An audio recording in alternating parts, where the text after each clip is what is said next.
Algebra 2 Cram, New York State, Algebra 2 Regents, Common Core, Radicals. Question 10, rationalize the denominator using a conjugate. Inbox me at memedicine@gmail.com to order your complete Cram session. Review question 10, rationalize the denominator. Express 7 over x minus radical 2 as a radical in simplest form with a rational denominator. Definitely press pause if you need to, and I'll give you a moment to think.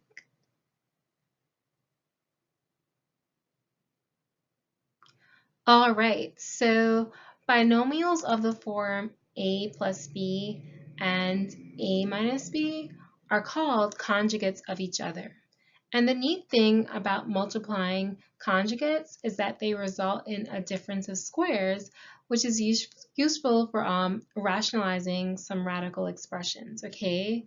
Specifically, fractions with denominators containing radical expressions. And the expression here is not simplified because there's a radical in the denominator. This is not a rational number.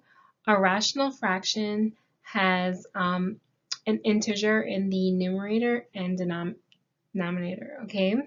Well, actually, no, more specifically, just integers in the denominators. There can be radicals in the numerators. And radical 2 is definitely not a rational number because if you try to analyze the square root of 2, you're going to get a repeating decimal that never terminates, okay?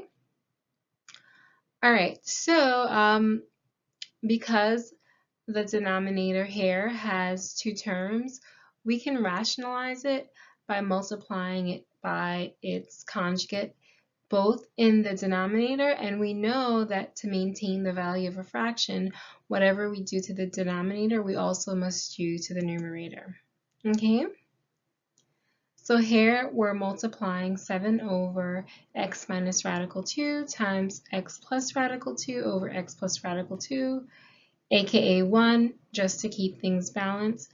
And the specific value of the denominator and numerator is x plus 2 because this x plus radical 2 rather, because this is the conjugate of x minus radical 2.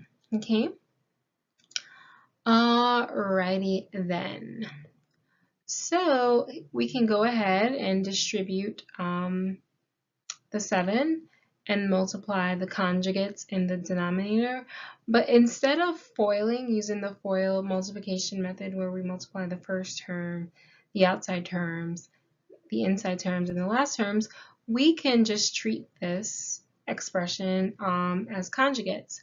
And we know that we're going to square the first term, subtract the square of the second, okay? And we also know that when we square a radical which has an invisible index of 2, we're just basically undoing the radical. Let me show you what I mean by that.